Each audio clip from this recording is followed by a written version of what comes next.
a Federal Judicial Center orientation series for United States bankruptcy judges. Organization and jurisdiction of the U.S. Bankruptcy Courts. With S. Elizabeth Gibson, Burton Craig Professor of Law at the University of North Carolina School of Law, and the Honorable J. Rich Leonard, United States Bankruptcy Judge for the Eastern District of North Carolina. Professor Gibson joined the University of North Carolina faculty in 1983 and was appointed Burton Craig Professor of Law in 1993.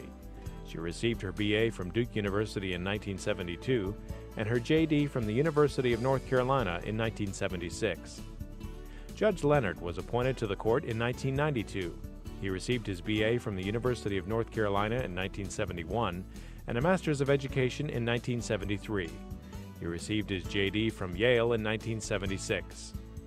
The Eastern District of North Carolina has two authorized bankruptcy judges who hear cases in Raleigh and Wilson. Welcome to this discussion of the organization and jurisdiction of the bankruptcy courts. During this half hour, we will touch on the following topics: subject matter jurisdiction, reference of proceedings, abstention and remand, powers of bankruptcy judges, jury trials in bankruptcy, and appeals. In general, we will be dealing with the statutory provisions in Title 28 dealing with bankruptcy jurisdiction and procedure, rather than the provisions of Title 11 that contain the substantive bankruptcy law. Obviously, the topics we will touch on cannot be fully covered in this amount of time. In fact, they could provide the content for an entire law school course. Our more modest goal is to give you a conceptual understanding of these basic issues so that you will have a starting point for further analysis when these questions arise in your cases. Also note that the jurisdictional statutes give rise to differing readings, and judges and scholars disagree strenuously on the appropriate interpretation. You will need to make sure you are conversant with existing precedent in your district and circuit. Congress has conferred federal subject matter jurisdiction over bankruptcy cases and proceedings on the United States District Courts. This conferral of jurisdiction in 28 U.S.C. Section 1334 A and B extends to all cases under Title 11 and to all civil proceedings arising under Title 11 or arising in or related to cases under Title 11. The language "all cases under Title 11" refers to the bankruptcy case itself that is initiated by the filing of a petition under a particular substantive chapter of the Bankruptcy Code, and that jurisdictional grant is exclusive. The other categories of jurisdiction conferred on the district courts by Section 1334 are non-exclusive. That is, the federal and state courts have concurrent jurisdiction. The grant of jurisdiction as to these matters was intended to be sufficiently broad to encompass all proceedings that have to be resolved in order to effect the prompt closing of a bankruptcy case.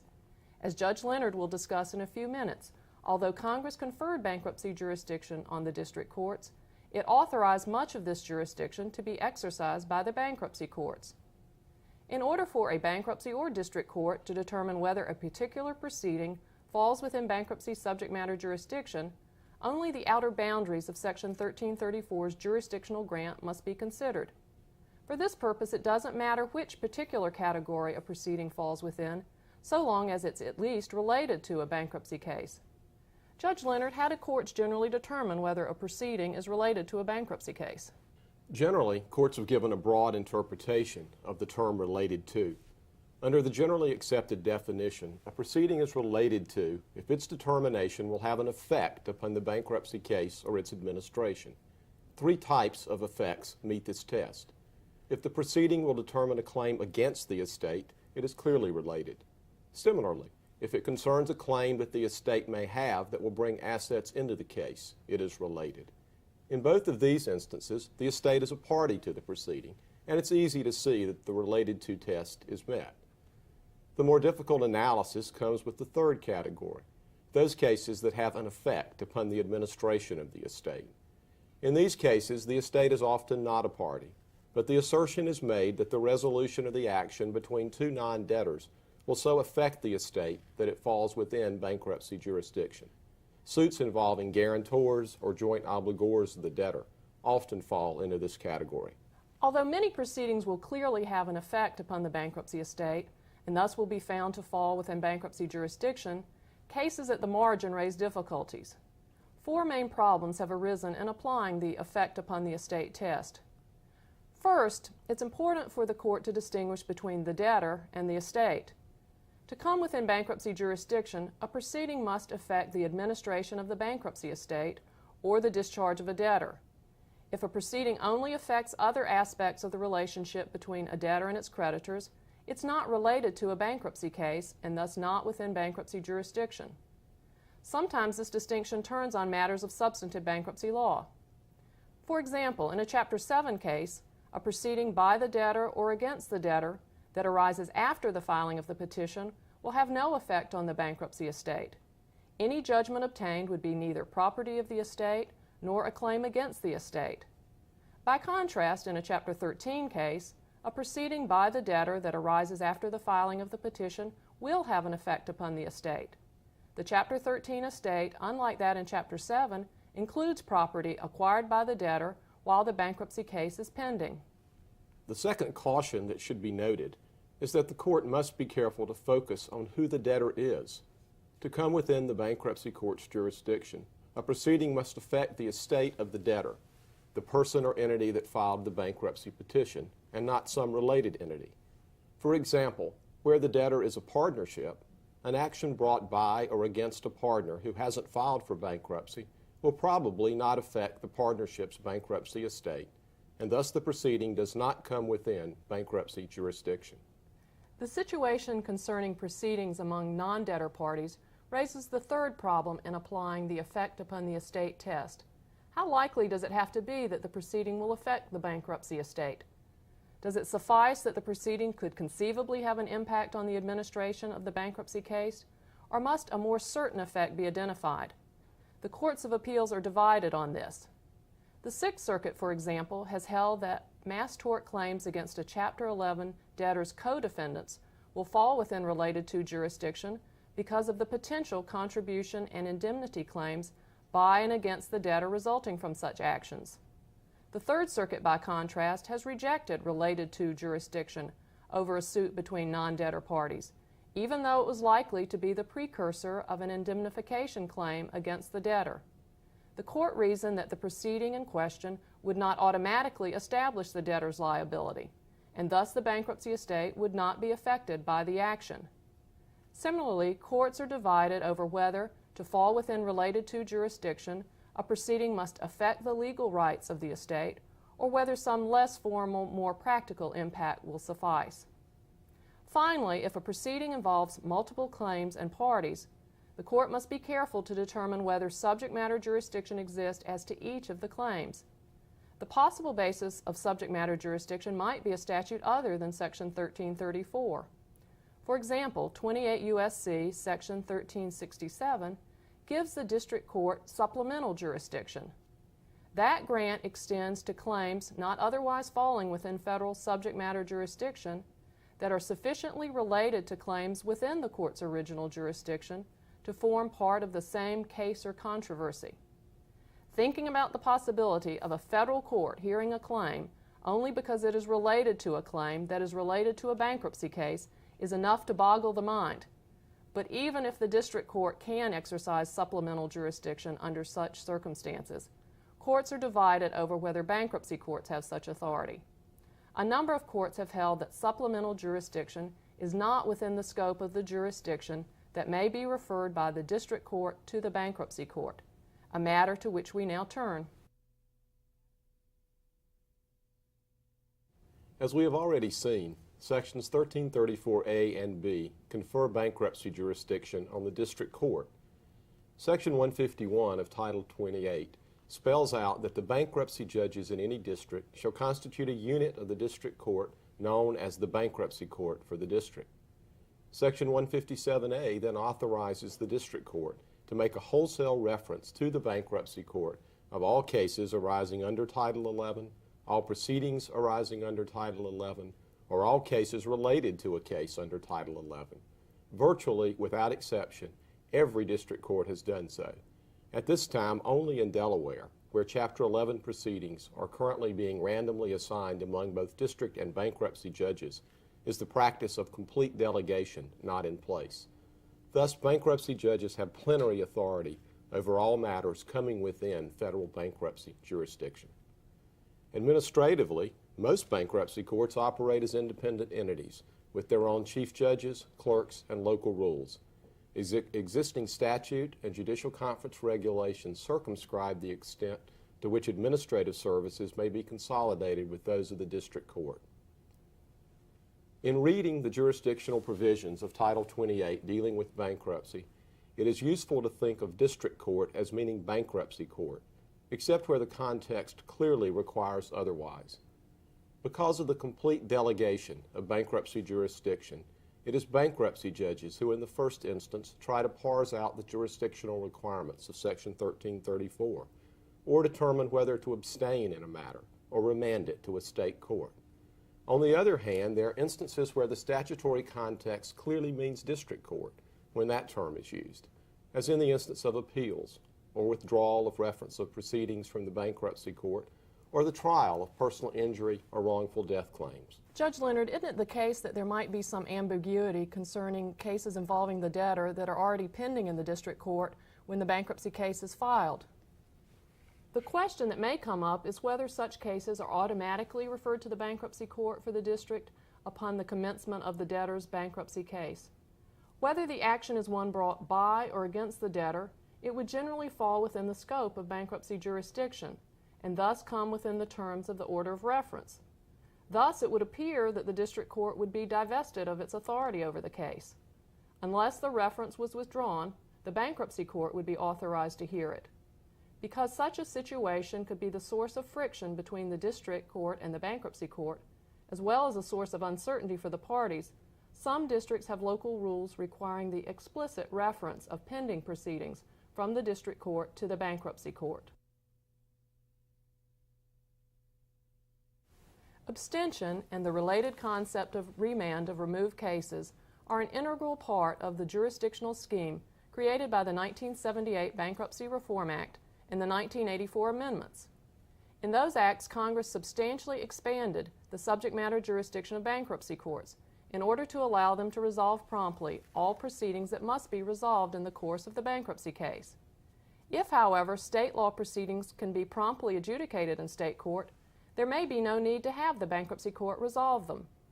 Thus, Congress gave bankruptcy courts broad authority to abstain from hearing or to remand cases arising under state law. In some situations, Congress requires bankruptcy courts to abstain. Mandatory abstention is governed by 28 U.S.C. Section 1334 C.2. That provision requires the district court, and thus the bankruptcy court upon reference, to abstain when certain conditions are present. These requirements are as follows. The proceeding must be based upon a state law claim or cause of action. The proceeding must be non-core, that is, related to a case under Title 11, but not arising under Title 11 or arising in a case under Title 11. The proceeding must be one over which the federal courts would not have had original jurisdiction in the absence of bankruptcy. The state court must be able to adjudicate the proceeding in a timely manner, and at least in some courts, the proceeding must have already been pending in state court at the time the bankruptcy petition was filed. For other courts, it's sufficient that a state action could be commenced and concluded in a timely manner. It's rare that all of these requirements are met. The mandatory abstention provision has generally been interpreted narrowly, thus leaving the decision to abstain largely to the court's discretion. Furthermore, Congress expressly excluded from the mandatory abstention requirement personal injury, tort, and wrongful death claims against a bankruptcy estate, even though such claims are statutorily declared to be non-core. Under 28 U.S.C. Section 1334 C.1, bankruptcy courts are given discretion to abstain from hearing any proceeding in the interest of justice or in the interest of comity with state courts or respect for state law. In exercising this discretion, a bankruptcy judge needs to balance concerns for prompt adjudication of the bankruptcy case with the state court's interest in adjudicating its own law. Courts have tended to look at several factors in deciding whether to abstain. First, they consider the nature of the state law question. If the issue of state law is well settled, or the state law issue, though novel, is incidental to the proceeding, abstention is unlikely. Moreover, if the proceeding also presents significant bankruptcy law issues, abstention may not be appropriate. On the other hand, abstention is more likely if the state law issue concerns an area such as domestic relations or land use planning, in which federal courts traditionally abstain in favor of state courts. Two other factors courts have considered in deciding whether to abstain are timing and judicial economy. Often, state courts can't resolve suits quickly enough to ensure prompt administration of the bankruptcy case. Accordingly, abstention is not appropriate. In other situations, where it may not be possible to obtain federal jurisdiction over all claims in a lawsuit pending in a state court, it may be advisable for the bankruptcy court to abstain in order to allow the state court to handle the entire suit. A final factor sometimes considered in ruling on abstention is the congestion of the bankruptcy court. Some courts have abstained from hearing a major state law action when adjudicating it would impede the bankruptcy court's ability to handle core proceedings promptly. Under Section 1452 of Title 28, a proceeding pending in another court that falls within the bankruptcy jurisdiction may be removed. The procedures for removal are precisely spelled out in Bankruptcy Rule 9027 and are strictly construed. The statute provides that a party may move to remand the case to the court where it originated and gives the bankruptcy court power to remand the matter on any equitable ground. This standard generally involves the same analysis as the decision on abstention. It is a pragmatic and fact-driven decision, often turning on a comparison of the relative speed with which the matter can be reached in the two courts. Generally, a decision of the bankruptcy court to abstain or to remand a removed case, or a decision not to take such actions, is reviewable only by the district court or bankruptcy appellate panel. Congress has declared that such decisions may not be reviewed by appeal or otherwise by the Court of Appeals or the Supreme Court. The one exception to this rule is a bankruptcy court's decision not to abstain from hearing a matter falling within the terms of the mandatory abstention provision. In the 1978 Code, Congress gave all bankruptcy jurisdiction directly to the bankruptcy courts. This simple jurisdictional framework lasted 3 years until the Supreme Court decided Northern Pipeline Construction Company v. Marathon Pipeline Company in 1982. The facts of this case warrant brief examination. Marathon was a Chapter 11 case in which the debtor in possession brought a breach of contract action in the bankruptcy court. The defendant had not filed a claim in the bankruptcy proceeding, nor consented to be sued in the bankruptcy forum. The defendant moved to dismiss the action on the grounds that the bankruptcy court lacked jurisdiction. The bankruptcy judge denied the motion. The Supreme Court ultimately reversed, holding that the grant of jurisdiction to the bankruptcy court, an Article I tribunal, was unconstitutionally broad. According to the court, such a traditional state law private right of action must be heard before an Article III judge. After a confusing 2 years, during which most bankruptcy courts operated only on the authority of local rules, Congress in 1984 clarified the situation. In Section 157 of Title 28, Congress delineated the types of matters that may be heard and finally determined by bankruptcy judges. These are known as core proceedings and are generally synonymous with the concept of proceedings arising under and within Title 11. Other proceedings, largely those denominated as related to, are by statute designated as non-core. Questions about the scope of authority of a bankruptcy judge may arise either under the proper application of Section 157 to a particular dispute or under principles of constitutional delegation as explained in Marathon. It is important not to lose sight of the forest for the trees here. The vast majority of matters adjudicated by bankruptcy judges fall within the definition of core proceedings, and there is simply no question about authority to decide the matter. And even in the case of related proceedings, the practice in many courts is for the parties to routinely consent to the full exercise of jurisdiction by the bankruptcy judge. Thus, although the statutory and constitutional analyses lurk in the background, they do not significantly impact the day-to-day work of judges. In core proceedings under Section 157b2, a bankruptcy judge has full authority. He or she conducts the hearing or trial, enters interlocutory orders, and ultimately awards a final judgment. As more fully discussed later, this judgment is subject to traditional appellate review, either to the district court or to a bankruptcy appellate panel if appropriate. In a non-core proceeding, an outside observer would not perceive the role of the bankruptcy judge as very different. He or she still conducts the necessary hearings and enters interlocutory rulings. However, the bankruptcy judge is limited to submitting proposed findings of fact and conclusions of law to the district court, which are then subject to de novo review rather than traditional appellate deference. Bankruptcy Rule 9033 spells out the specific procedures to be followed when the bankruptcy court hears a non-core matter. Note that under Rule 9033D, the district court is only obligated to undertake a de novo review to those findings and conclusions to which a specific, timely objection is noted. And again, remember that the consent of the parties for purposes of entry of a final judgment and appellate review essentially converts a non-core matter into a core proceeding. The decision whether a matter is a non-core proceeding is for the bankruptcy judge assigned the matter. Literally hundreds of cases have been decided since Marathon dealing with this classification issue, and candidly, they cannot all be reconciled. Although we will talk in a few minutes about some of the areas where the cases are most sharply split, you will simply have to familiarize yourself with the controlling precedent in your circuit to be on solid ground in this area. In general, courts have construed core proceedings broadly, unless Congress has clearly specified otherwise. On the other hand, courts have hesitated to push the language of Section 157B to its full reach when to do so would run afoul of Marathon. Two general principles seem to underlie the decisions that classify a matter as core consistent with Marathon. First, was it the sort of proceeding that was traditionally determined by bankruptcy referees prior to the enactment of the code? And even if not, is it a proceeding so integral to the bankruptcy process that it arises under Title 11, even if other state or federal law is incorporated? And finally, note that some proceedings have been classified as non-core as a matter of congressional policy, even if under Marathon they could permissibly be treated as core. Foremost among these are personal injury and wrongful death claims against the estate, which are subject to mandatory withdrawal to the district court.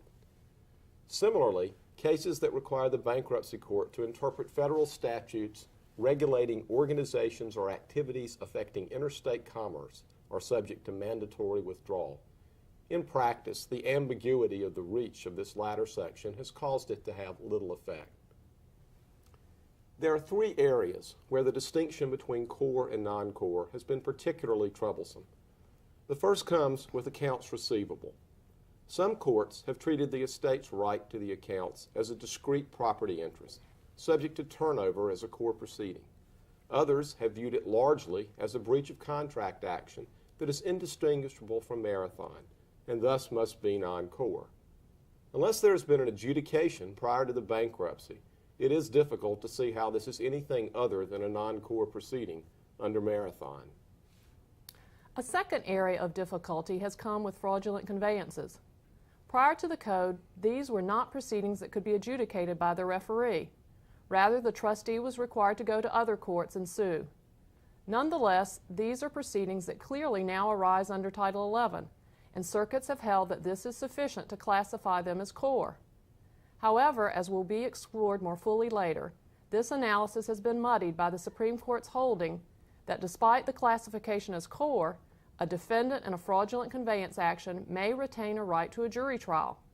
Thus, without the express consent of all of the parties to a jury trial in the bankruptcy court, the bankruptcy court cannot try the case and enter the final judgment, even though the proceeding is by statute labeled core. And finally, there is some ambiguity about the extent to which proceedings by the estate against a creditor who has filed a claim in the bankruptcy are core. The statute expressly makes them so, and at least to the extent that the estate's claims would be a compulsory counterclaim, there seems to be little argument. Whether a permissive counterclaim by the estate can be treated as a core proceeding is an open matter. Virtually all courts have now held that bankruptcy judges have the power to enter orders of civil contempt. The courts are split on the issue of whether orders of criminal contempt are permissible. Bankruptcy Rule 9020 sets out the preferred procedures for handling a contempt proceeding. Under it, A contempt committed in the presence of the court may be determined summarily and an order entered. In other situations, the court must give written notice of the precise facts concerning the contempt, inform the respondent whether the contempt is civil or criminal, and provide an opportunity for hearing. Note that if the alleged contempt involves disrespect or criticism of a particular judge, another judge must hear the contempt proceeding unless the respondent consents. Also note that under Rule 9020, an order adjudicating contempt is not effective until 10 days after service on the party held in contempt, to provide an opportunity to seek appellate review. If review is sought, the order is stayed, pending decision on review. Of course, contempt is not the only manner in which the court may deal with recalcitrant parties or attorneys. Sanctions may be imposed under Bankruptcy Rule 9011 or 7037, under provisions of Title 11 that specifically authorize the imposition of sanctions, such as Section 362H for willful stay violations, or under other provisions of federal law.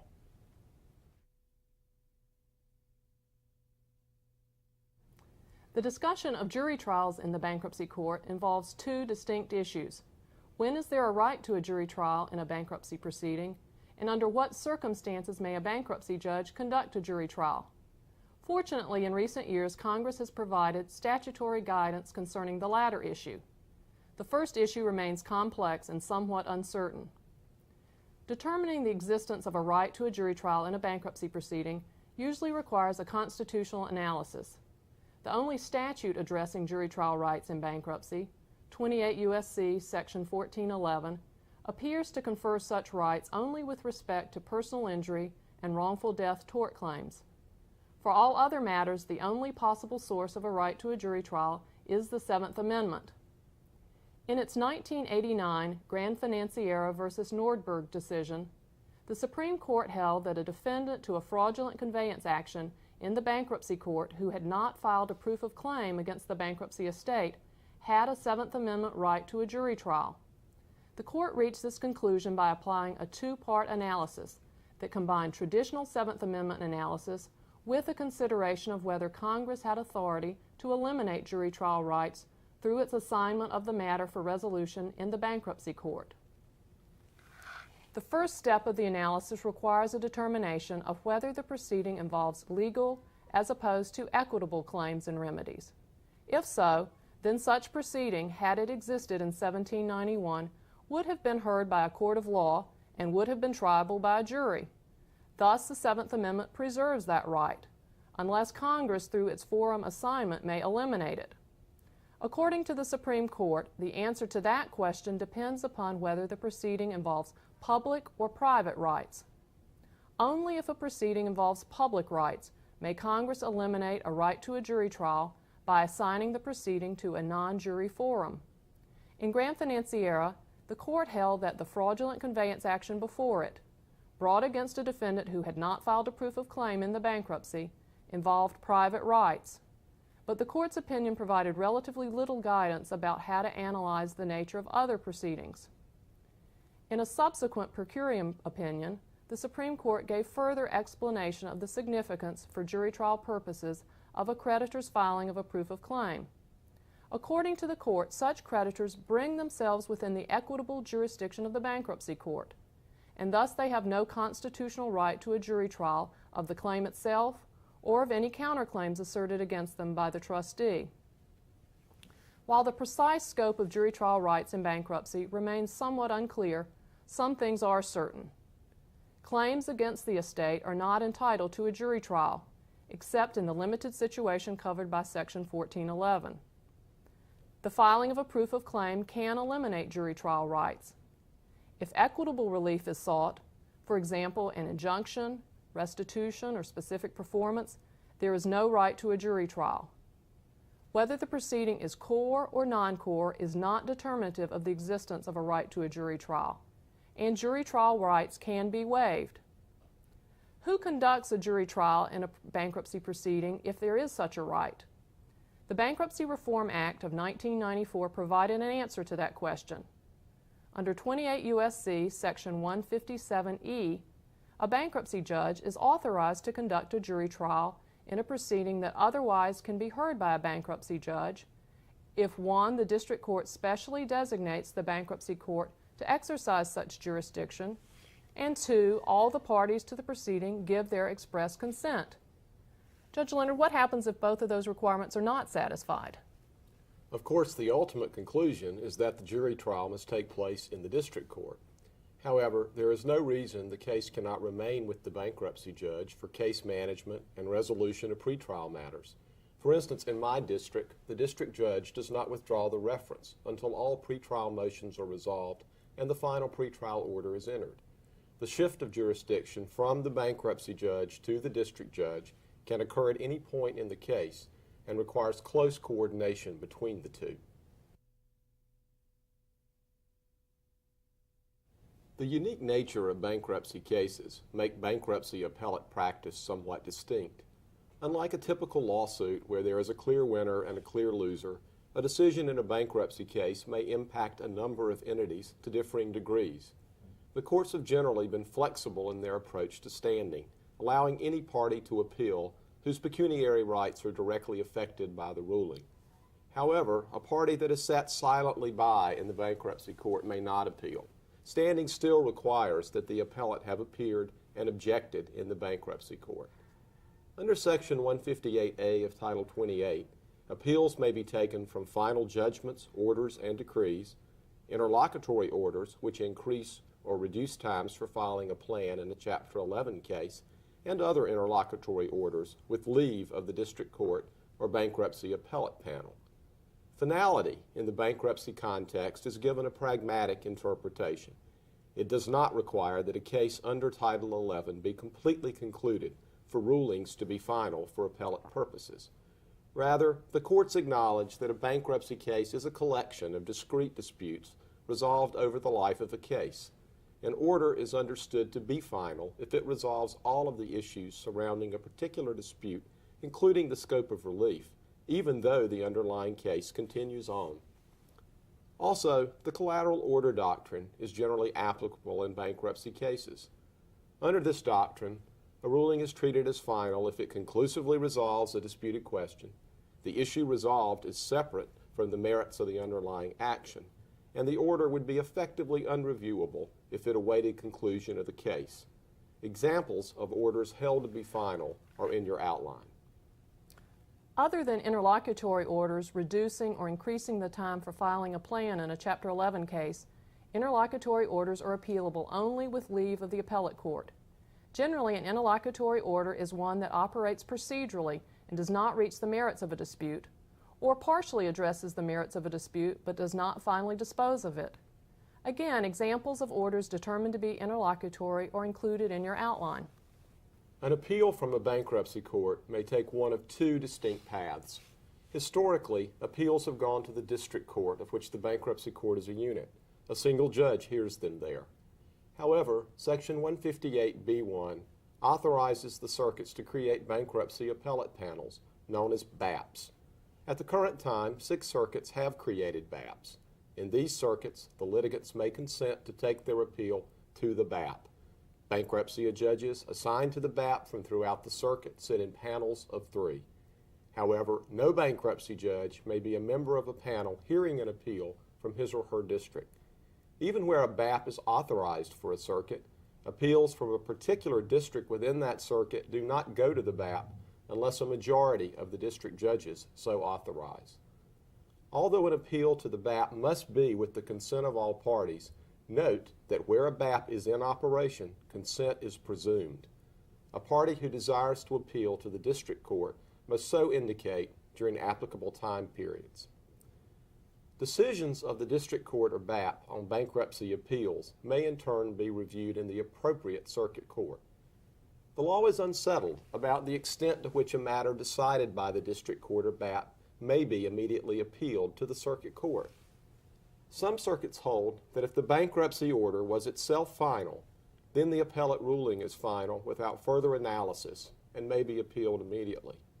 Other circuits look to the effect of the ruling on appeal.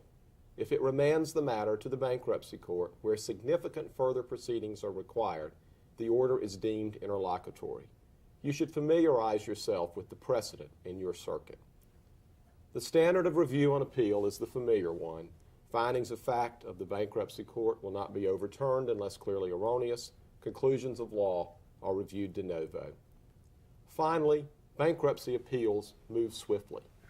Unlike the more leisurely 30 days allowed for appeal in other federal litigation and under the practice of many states, a notice of appeal from a bankruptcy ruling must be filed with the clerk of the bankruptcy court within 10 days of the entry date of the ruling. The bankruptcy court may briefly extend this time if a request is made during the 10 days, or if a motion demonstrating excusable neglect is filed within the subsequent 20 days. Also note that there are 6 categories of final orders for which the appeal time may not be extended for any reason. These are listed in your outline. Bankruptcy courts have been given broad subject matter jurisdiction so that they can resolve most matters that need to be resolved in the course of administering a bankruptcy case. Gone are the days when the closing of bankruptcy cases frequently had to await the resolution of proceedings by state or federal district courts. Although the jurisdictional and organizational scheme is complicated as a result of constitutional concerns arising from the non-Article III status of bankruptcy judges, in the large majority of proceedings, the bankruptcy judge's authority is clear. Day in and day out, bankruptcy judges resolve the matters that arise in bankruptcy, knowing that they have been granted the authority needed for an expeditious conclusion of the cases before them.